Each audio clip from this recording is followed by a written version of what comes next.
Mr. Chair, I think we've given him, what's his name? Colonel Hector Grijaldo enough leeway. Sobrang bait na natin sa kanya, and I think it's the right time to make an appropriate motion.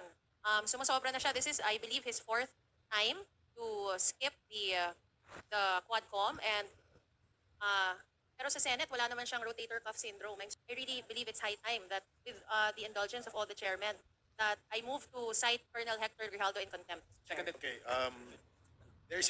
There's a motion. I was waiting for Congressman Paduano to do that, but anyway, so there is a.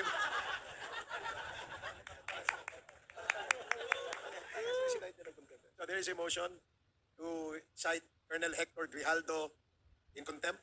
Lipat-lipat pa sila. Si Paduano na naman to eh. Yung ililipat daw niya yung corona niya na dito sa babae na to. Ha? Ang bababoy nyo. Tingnan ninyo ito, kawalangyaan na to ha. Pinagtawanan pa talaga eh. Ganito po kayo binababoy. PNP. Ganito kayo binababoy ng kamera. Papayag ba kayo?